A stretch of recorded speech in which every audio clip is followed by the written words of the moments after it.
بسم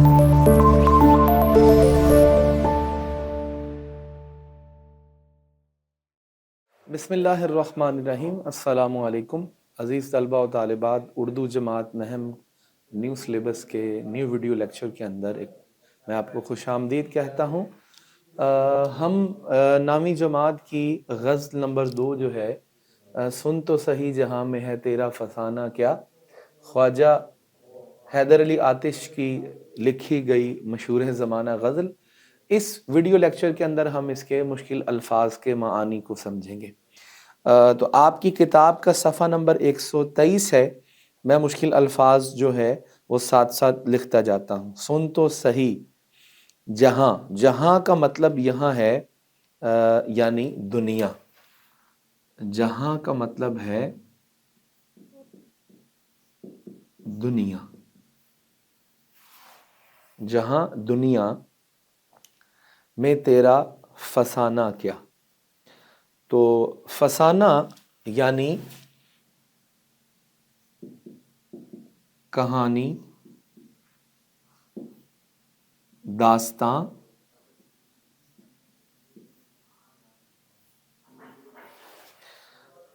اگلا لفظ ہے کہتی ہے تجھ کو خلق خدا۔ خلق خدا دنیا کے لوگ، مخلوق، خلق خدا یعنی کہ لوگ، غائبانہ یعنی تیری غیر موجودگی میں، دنیا کے لوگ یعنی انسان، غائبانہ تیری غیر موجودگی میں۔ تو یہاں ہمارا شعر نمبر 1 جو ہے وہ مکمل ہو گیا۔ شعر نمبر 2 ہے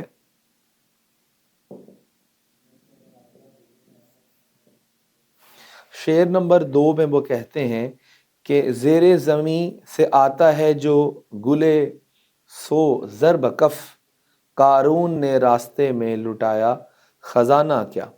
تو زیر زمیں، زیر زمیں زمین کے نیچے، زیر زمیں زمین کے نیچے، سر ضرب کف سونے سے بھرا ہوا، ضرب کف سونے سے، ضرب کف سونے سے بھرا ہوا۔ قارون، قارون جو ہے وہ ایک مشہور بادشاہ تھا، یعنی ایک دولت مند انسان تھا قارون۔ آپ لکھ لیجئے، یہاں قارون کے ایک اور معنی بھی دیے جاتے ہیں کہ قارون کون تھا، یعنی حضرت موسیٰ علیہ السلام کے چچزاد بھائی، یعنی اس سے مراد جو ہے ایک دولت مند انسان قارون۔ اچھا، تو یہاں پر یہ آپ کا قارون نے راستے میں لٹایا۔ اچھا جی، یہ شعر نمبر 2 ہمارا یہاں مکمل ہو گیا، اور آگے جو ہے وہ ہمارا شعر نمبر 3 ہے۔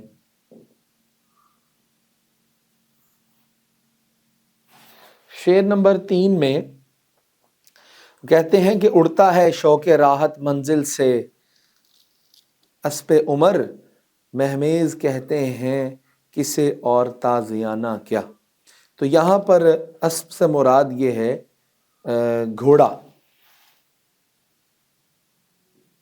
مراد ہے گھوڑا۔ اگلا لفظ ہے مہمیز، جو مشکل لفظ ہے، یعنی ایڑی کی دھار جو گھوڑے کو چلانے کے لیے لگائی، یعنی ایڑی۔ مہمیز یعنی ایڑی جو گھوڑے کو چلانے کے لیے لگائی جاتی ہے۔ آگے ہے تازیانہ، تازیانہ کہتے ہیں کوڑا۔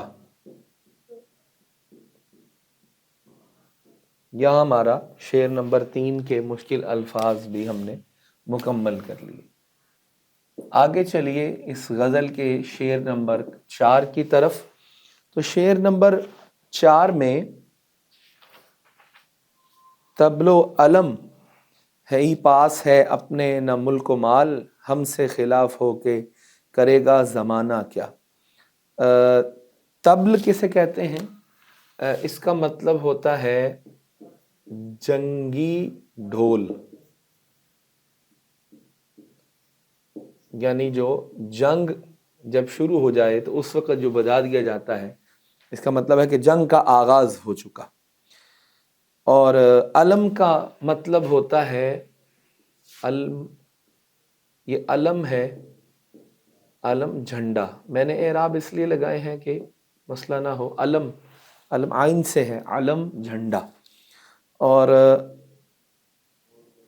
ملک و مال، ملک، ملک و مال، اس کا مطلب ہے مال و دولت، مال و دولت.